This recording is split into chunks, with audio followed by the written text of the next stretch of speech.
Hello?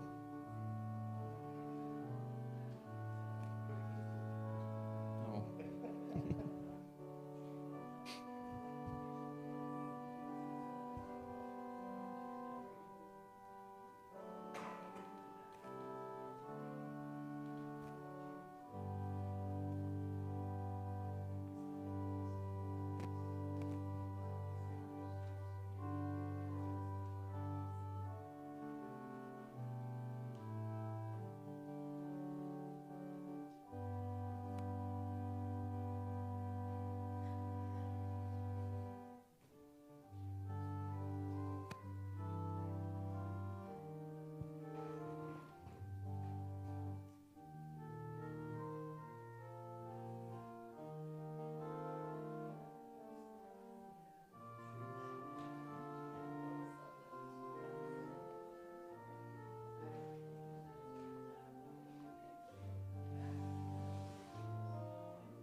On this night, we come together and we reflect as we remember holidays past and the making of memories to come. This night, you will join with me in rediscovering both sacred and secular pieces of the holidays, some of which were familiar to me in my own youth. And as we gather this night to take in the wonderment of the season, I also have drawn up some non-Christian elements of this time, which spring from the natural world, our interconnectedness, and all the lessons that it continues to offer us. I like to focus on the seasons that are rich in the themes of birth, death, and rebirth, and of course the wheel of life itself, the lessons that flow in abundance within many indigenous cultures that I have personally been taught on mission trips throughout my ministry. It is hard to think of this season, and especially Christmas, without the art of storytelling. It is from this place that I sought to incorporate elements of oral traditions found in many cultures. So, as we gather this night with friends, family, loved ones, and even strangers who come from far and near, we are grateful to slow our lives down just a little, take a deep breath, and simply be together as if we are sitting by the fire. Join me as we now gather and reflect under a winter's moon.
A long time ago, before the earth was born, there was an island in the sky where the sky people lived, high in the heavens. Their days came and went until one day a tree broke and fell, piercing the sky with its broken branches, in which tore open a hole. Sky Woman, who was pregnant at the time, came upon this hole and wondered how it got there and where it went. When she got close to it, so close, she started to tumble into the hole. Frightened, she tried grabbing at some of the plants at the edge so that they might save her from her fall. She reached out to the tobacco and strawberry plants, but they were not strong enough to hold her back. Down and down she fell, tumbling and turning like a maple seed into the deep blue darkness, guided by the shaft of light coming from the sky world above. Just then, a flock of geese had seen this extraordinary sight and came swooping by to catch her. With outstretched wings, the birds cradled her fall, calling for a council of the creatures to help. While nestled in their wings, she watched as the great turtle offered his back for her to rest upon. Startled, and yet full of wonder by this sudden arrival, many animals of the sea also came to help. The beavers, the loons, and muskrats scurried to find muds to bring up to the surface and to pack on the great turtle's back. Night and day they dove and dove until they could create the ground on which the trees and plants would grow, including the strawberry and tobacco plants, which she had clutched when first she fell. And the sea creatures continued to dive into the ocean, gathering more and more mud until the whole world had been made on the great turtle's back. The light and sun from the sky world shone on all the plants, allowing them to grow and to thrive, giving food back to all the creatures. Grateful for all the gifts the animals offered and brought together, Sky Woman gave thanks as she danced and sang. She knew this was the time for her to give birth, and when she did, it was then she became the mother of all the people. Ever since this time, we have known this land and home to be Turtle Island.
The blanket of Mother Earth, snow. The blanket of Mother Earth that covers the land like sacred medicine. The arrival of winter, a time to rest, a time of reflection, a time to sit around with our loved ones, sharing memories of our ancestors. The purity and beauty of the white snow, sparkling like stars on a clear, crisp winter's night. When I go for a walk in the forest on a calm winter's day, I hear the crunch of snow beneath my feet. I walk further into the woods. I hear the animals of nature as they show themselves. The red cardinal, the blue jay, the black jay, the black and gray squirrel, a tiny little chipmunk, and a jackrabbit, and the sound of a woodpecker pecking away at a tree. I select a fallen down old wooden tree to sit upon and take a moment of rest. I sit, quietly listening. I close my eyes slowly. Inhale. Exhale. The breath of life I receive is new energy from nature's garden, a true blessing from the Great Spirit. I am filled with gratitude and appreciate this time of the season, the connection with the land, barrenness of the trees, and the bits of green scattered here and there among the cedars and pine. This is where I find myself. This is where I pray. This is where I meditate. This is where I envision a beautiful world. Winter snowflakes and icicles hang gently from the tips of the trees. Nature, frozen, captivated in time. Winter's beauty, also found on the edges of the rivers and creeks. Icicles and ice shine with great beauty, more precious than any diamond found in the ground. These are the true diamonds of Mother Nature, just like the sacredness of the snow that covers Mother, the earth.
One Christmas was just like another in those days. In those years around the sea town corner, now and out of all sound, except the distant speaking of the voices, I sometimes hear a moment before sleep that I can never remember, whether it snowed for 6 days and 6 nights when I was 12, or whether it snowed for 12 days and 12 nights when I was 6. All the Christmases rolled down toward the two-tongued sea, like a cold and headlong moon, bundling down the sky that was our street. And they stop at the rim of the ice-edged, fish-freezing waves, and I plunge my hands into the snow and bring out whatever I can find. In goes my hand into that wool-white, bell-tongued ball of holidays, resting at the rim of the carol-singing sea. And out come Mrs. Prothero and the firemen. It was on the afternoon of the day of Christmas Eve, and I was in Mrs. Prothero's garden, waiting for cats with her son, Jim. It was snowing. It was always snowing at Christmas. December, in my memory, is white as Lapland. Though there were no reindeers, but there were cats, patient, cold, and callous, our hands wrapped in socks. We waited to snowball the cats, sleek and long as jaguars, and horrible whiskered, spitting and snarling. They would slink and sidle over to the white back garden walls.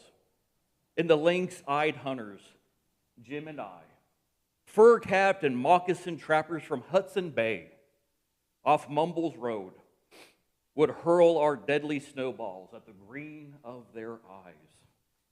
The wise cats never appeared. We were so still, Eskimo-footed Arctic marksmen, in the muffling silence of the eternal snows.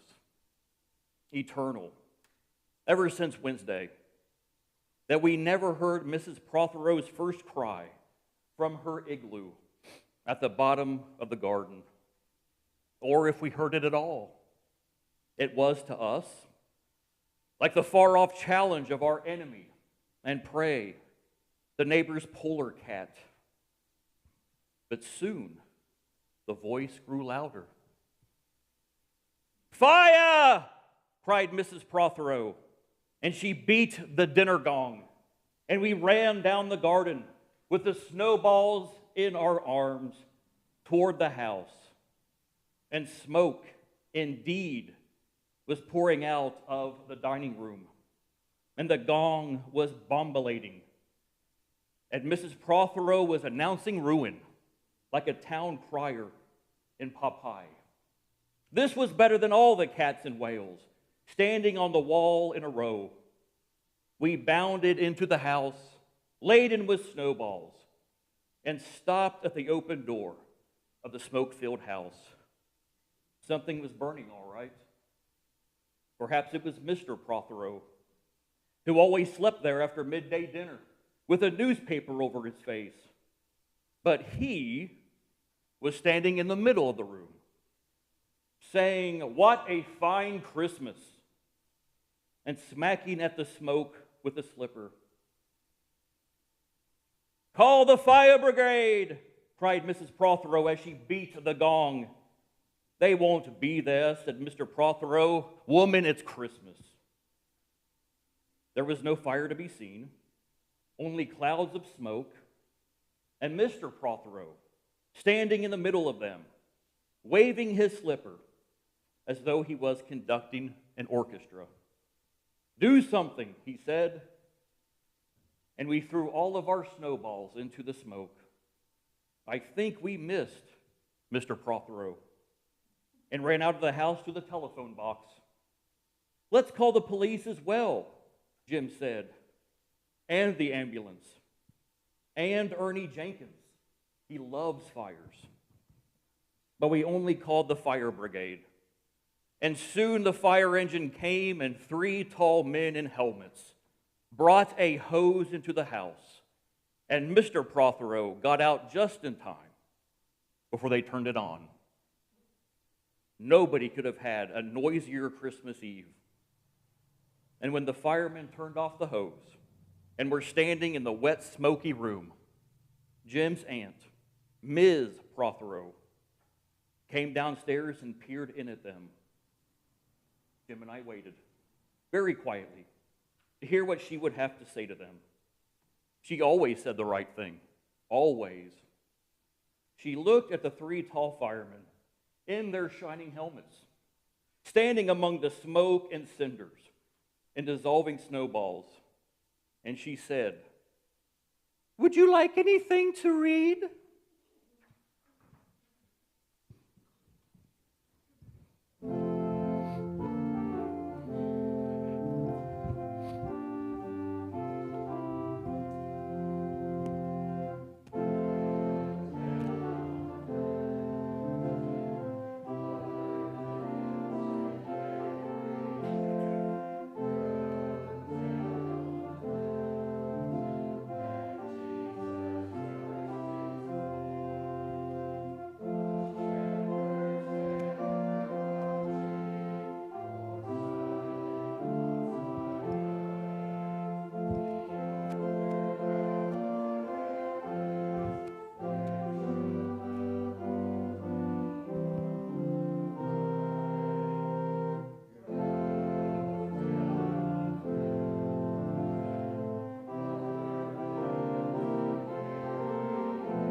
Years and years and years ago, when I was a boy, when there were wolves in Wales and birds the color of red flannel petticoats whisked past the harp-shaped hills, when we sang and wallowed all night and all day in caves that smelt like Sunday afternoons in damp front farmhouse parlors, and we chased with the jawbones of deacons the English and the bears, before the motor car, before the wheel, before the duchess-faced horse. When we rode the daft and happy hills bareback, it snowed and it snowed. But here a small boy says, "It snowed last year too. I made a snowman and my brother knocked it down, and I knocked my brother down." And then we had tea. But that was not the same snow, I say. Our snow was not only shaken from whitewash buckets down the sky, it came shelling out of the ground and swam and drifted out of the arms and hands and bodies of the trees. Snow grew overnight on the roofs of the houses like a pure and grandfather moss. minutely white-ivied the walls and settled on the postman, opening the gate like a dumb, numb thunderstorm of white, torn Christmas cards. Were there postmen then too? With sprinkling eyes and wide cherry noses. On spread, frozen feet, they crunched up to the doors and mittened on them manfully. But all that the children could hear was a ringing of bells. You mean that the postman went rat-a-tat-tat and the doors rang? I mean that the bells that the children could hear was inside them. I only hear thunder sometimes, never bells. There was church bells too. Inside them? No. In the back, black, so white belfries, tugged by bishops and storks. And they rang their tidings over the bandaged town, over the frozen foam of the powder and ice cream hills, over the crackling sea. It seemed that all the churches boomed for joy under my window, and the weathercocks crew for Christmas on our fence. Get back to the postmen. Well, they were just ordinary postmen, fond of walking and dogs and Christmas and the snow. They knocked on the doors with blue knuckles. Ours has got a black knocker. And then they stood on the white welcome mat in the little drifted porches, and they huffed and they puffed, making ghosts with their breath, and jogged from foot to foot like small boys wanting to go out. And then the presents, and then the presents after the Christmas box. And the cold postman with a rose on his button nose tingled down the tea tray slithered run of the chilly glinting hill. He went in his ice-bound boots like a man on fishmonger's slabs.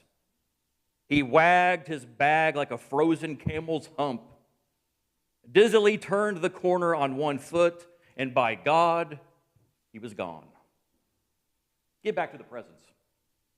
There were the useful presents, mufflers of the old coach days, mittens made for giant sloths, zebra scarves for a substance like silky gum that could be tug-of-war down to the galoshes, blinding tam-o'-shanters like patchwork tea cozies, and button-suited busbies, and balaclavas for victims of head-shrinking tribes.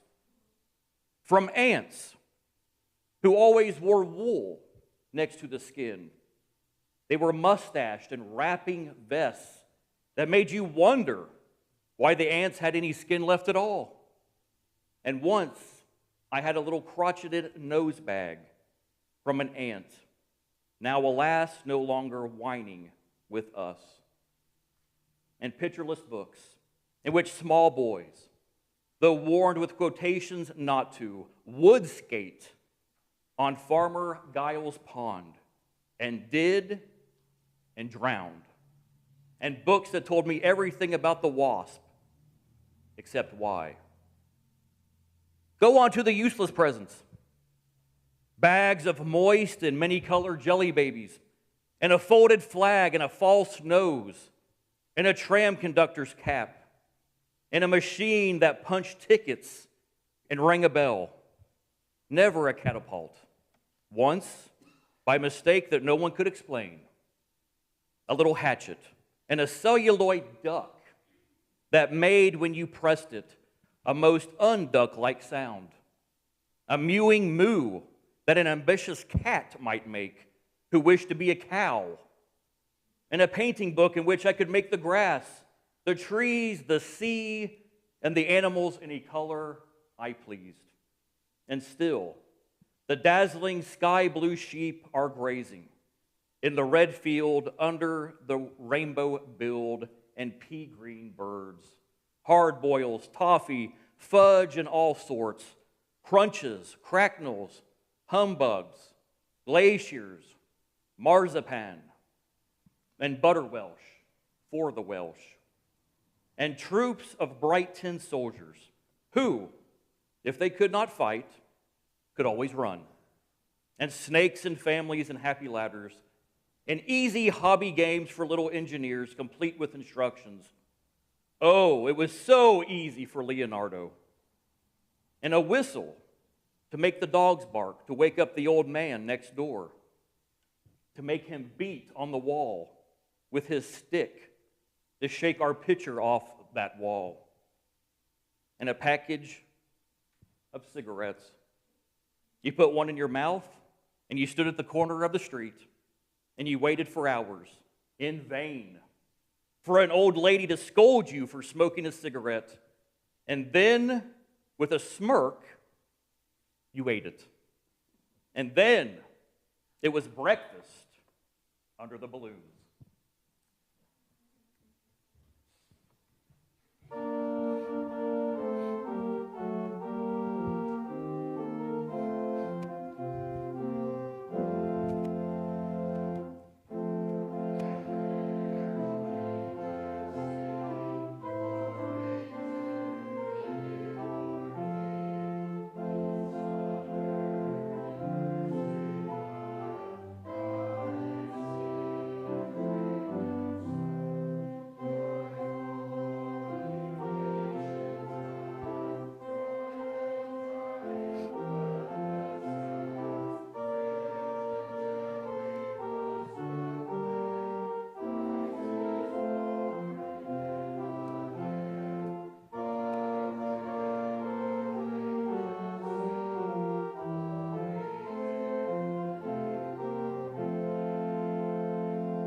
Were there uncles in our house? There were always uncles at Christmas, the same uncles.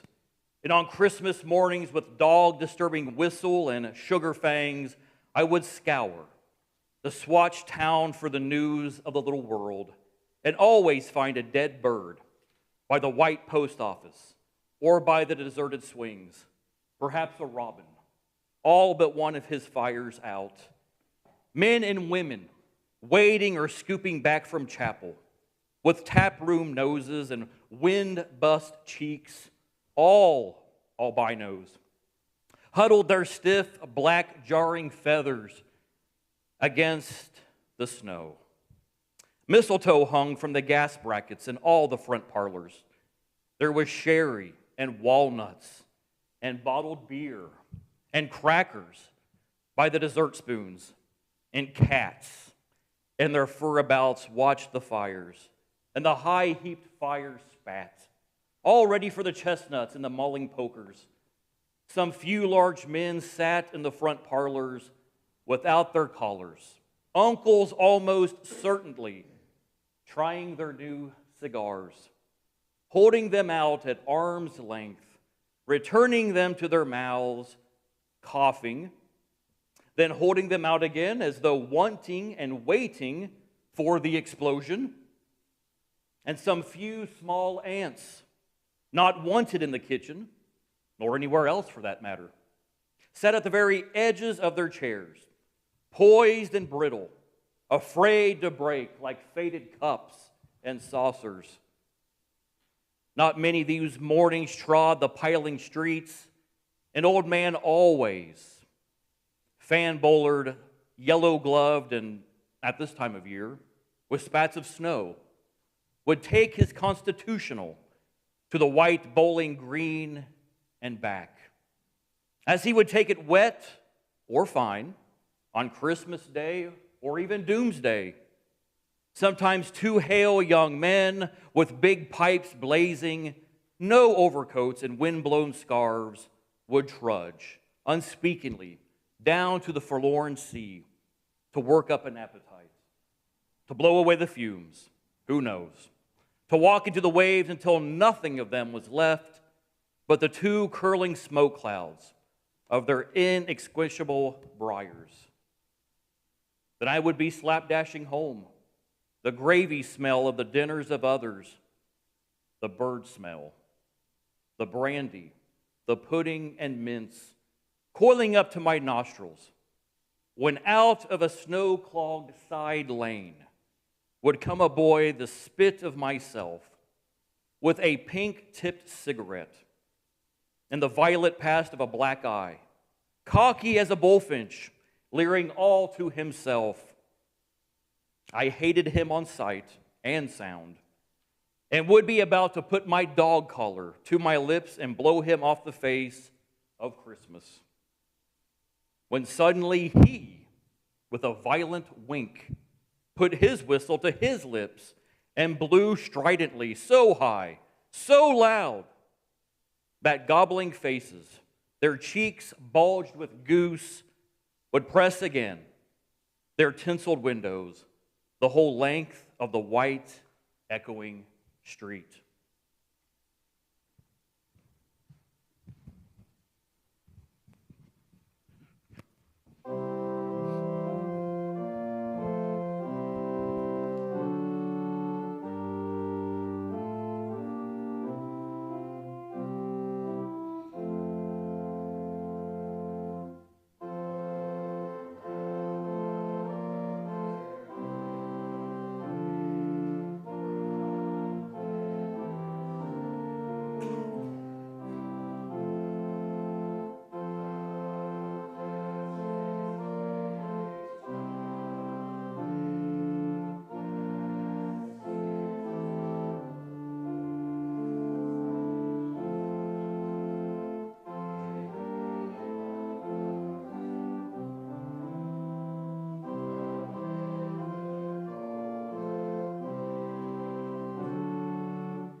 For dinner we had turkey and blazing pudding.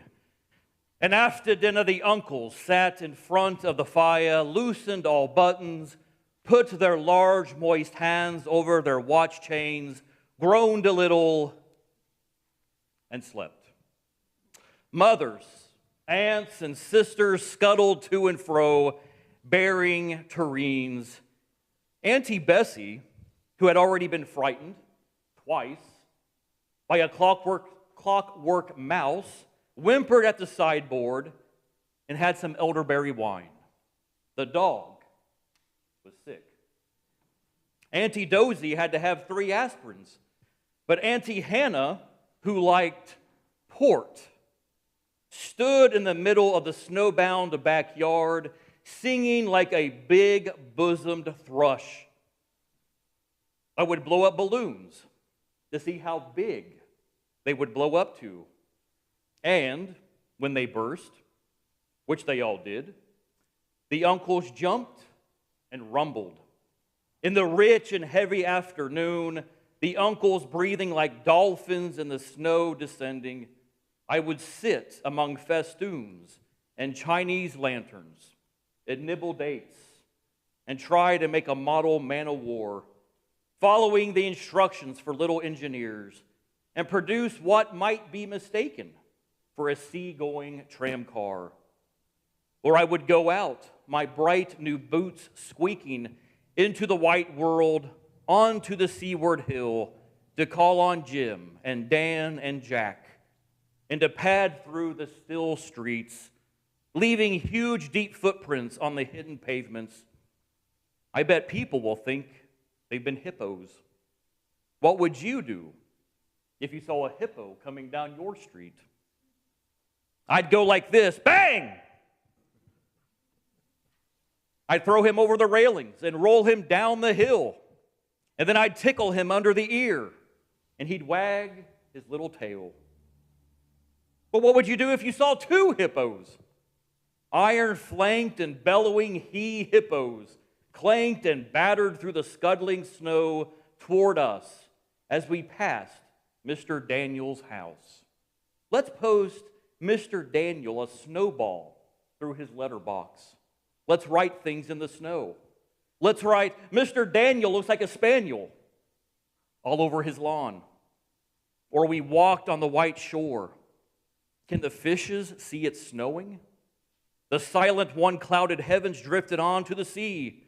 Now there were snow-blind travelers lost on the north hills, and vast dewlapped dogs with flasks round their neck ambled and shambled up to us, baying, Excelsior! We returned home through the poor streets, where only a few children fumbled with bare red fingers in the wheel-rutted snow and catcalled after us, their voices fading away as we trudged uphill into the cries of the dockbirds and the hooting of ships out in the whirling bay. And then, at tea, the recovered uncles would be jolly, and the ice cake loomed in the center of the table like a marble grave. Auntie Hannah laced her tea with rum because, in her own words, it was only once a year.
Bring out the tall tales now that we spoke by the fire.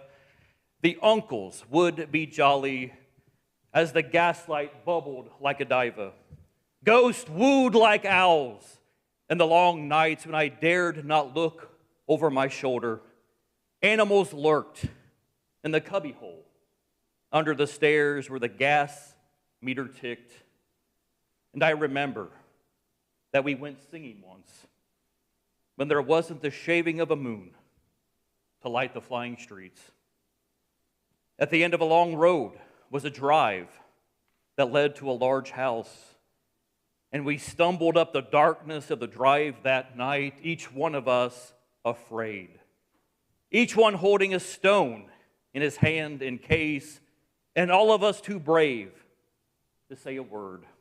The wind through the trees made noises as of old and unpleasant, and maybe web-footed men wheezing in caves. We reached the black bulk of the house. What shall we give them? Hark the herald? No, Jack said. Good King Wenceslas, I'll count 3. 1, 2, 3. And we began to sing, our voices high and seemingly distant in the snow-felted darkness, round the house that was occupied by nobody that we knew. We stood close together, near the dark door, and sang. Good King Wenceslas looked out on the feast of Stephen. And then,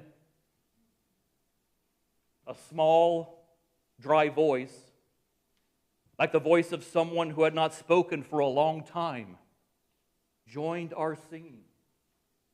A small, dry, eggshell voice from the other side of the door. A small, dry voice through the keyhole. And when we stopped running, we were outside our house. The front room was lovely. Balloons floated under the hot water bottle gulping gas. Everything was good again and shone over the town. Perhaps it was a ghost, Jim said. Perhaps it was trolls, Dan said, who was always reading. Let's go in and see if there's any jelly left, Jack said. And we did that.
On Christmas night,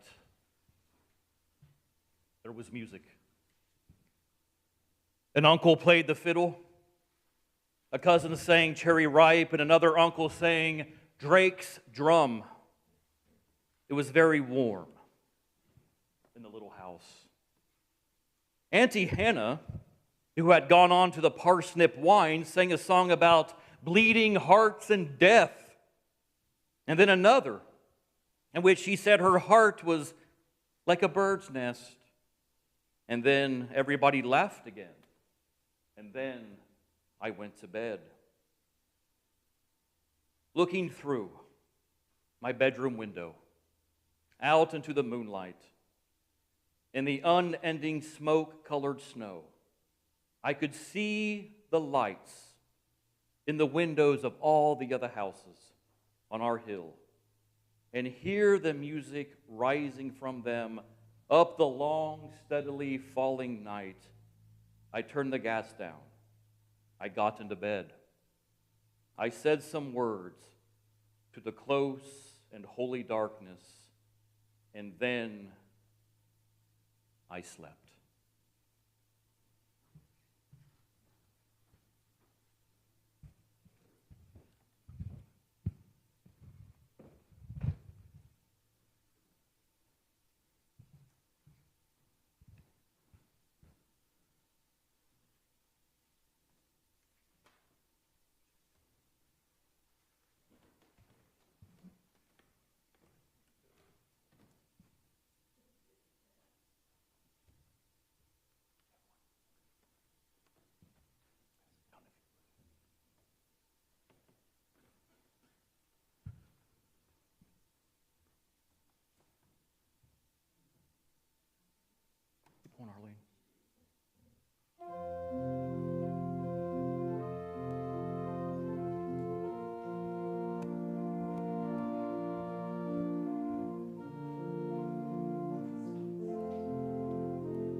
On behalf of my family to yours, may you all have a blessed and healthy season.